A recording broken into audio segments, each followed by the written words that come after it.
So first of all, I have no disclosure. I would like to present you the results of our single center study regarding a new adjustable artificial urinary sphincter. A few words about the device. The device is similar to AMS 800. However, there are some differences. It's pre-connected and it's adjustable. And the pump equipped a port for injection or removal of fluid to adjust the system pressure. And the adjustment can be easily done at any time after implantation. For patients who are not able to interrupt their stream, the device is also available as Victor Plus with an additional balloon. The stress balloon transfers in case of higher interabdominal pressure peaks directly to the cuff. Now to our trial. Up to June 2019, we implanted 77 devices. In this cohort, we included 43 patients, male, with a follow-up of 20.1 months. Obviously, the most common reason for incontinence was radical prostatectomy, and we included patients with previous radiotherapy and also patients with less than 3 previous incontinence surgeries were included. Now to our results. The PET per day usage improved from 6.6 to 1.1, and the continence rate was 81.4%. And our patients reported about a high satisfaction rate. In average, 1.7 adjustments were needed to achieve these results. In 7 cases, we performed optimizing surgeries to improve the results. In 4 cases, because of persistent incontinence, these patients get smaller cuffs and are continent now. And in 3 cases, we had pump malpositions. In this cohort, we had no revisions due to mechanical failure, erosion, infection, or atrophy. To sum up, this series represents the very first experience with a new device. We achieved a continence rate of 81%, 1%, which is comparable to other studies with artificial sphincter. We had no revisions due to mechanical failure, erosion, or atrophy. And to improve the results, we performed 7 optimizing surgeries, and this can be linked to our learning curve. And the most important things are always the future aspects. Adjusting the system pressure to the lowest level, providing continence, may reduce long-term rate of erosion and subcuff atrophy. Thank you for your attention.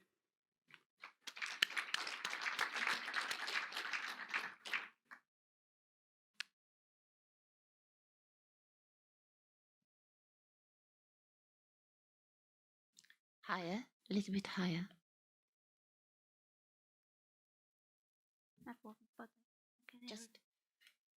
Well, I can ask a question because Yes.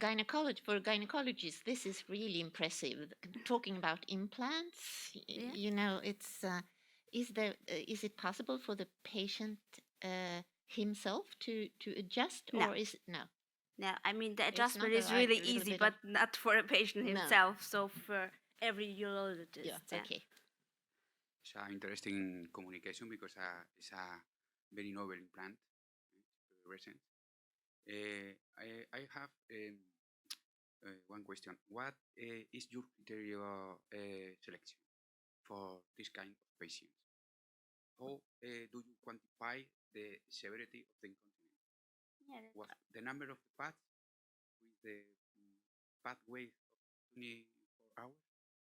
Sure, we do that. We do that because we are a high volume center, but we also perform all other devices. So we always do preoperatively. We do the PET test and we do cystoscopy and we do all the evaluation before we decide.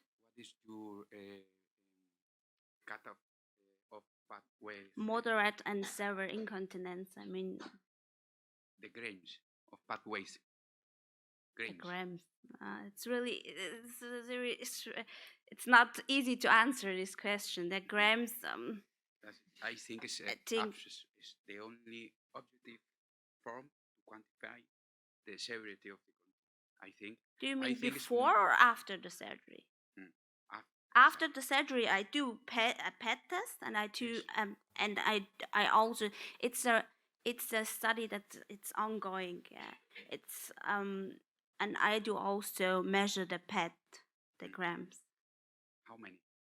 How Do, many grams? 400. you mean these patients with 0 to 1 PET after No, surgery? after of the prostatectomy. You mean before the surgery? Before the Okay, surgery. okay, this was um they are between 1 PET is something between 100 and 120, sometimes 80 and 120. But it's sometimes different, so I can tell you an exact gram of the PET. Thank you. It was a nice presentation. I've been in Vienna looking at Dr. Hübner performing this operation. I have been done 20 procedures as well in my country. Well, so I'd rather have the same problem as they have. I really don't know how to measure when you have one patient, and before and after the surgery of the implanted Victor. What is the how can you say that one part is the severity of the incontinence, and because it turns to 80% of success, maybe to a 60% of success, if the grams of one part is 2,000 grams, or maybe 120, as the doctor had been saying, and I think that is his really first question at all. Yeah, it's a really good question, but we How can measured the PET before and after. So after the surgery, there were between 0 and 1 PET, and before there were, for example, 6 PETs. Okay, so they have It's been also improved. They had improved. I also showed the PET per day users, so they improved from 6.6 to 1.1. Second question: what about patients that have 2 parts or 3 parts? How can you study them to know what's wrong with them and the implanted Victor? After implanting your After Victor, implantation, when the adjustment is fully complete. done. So we've done the adjustment. Yeah, there are some problems. I mean, in our department, the most common problem was the cuff size, because we tend to use a larger cuff at the beginning, because in AMS at 100 you have to use the bigger. Yeah, sure. May I answer this quickly? For the first question, the decision which patient to use is not only based on the grams that he loses. There are several different questions. You have to know if he can interrupt his stream, if he's leaking more in the afternoon than in the morning, and then you will see his. Then you can decide between an adjustable sling or a sphincter or some balloons. And this question is important. We looked into that, and as Dr. Amelie said, although the results are not so bad, they include a learning curve, and there's one big difference for everyone who wants to use this implant.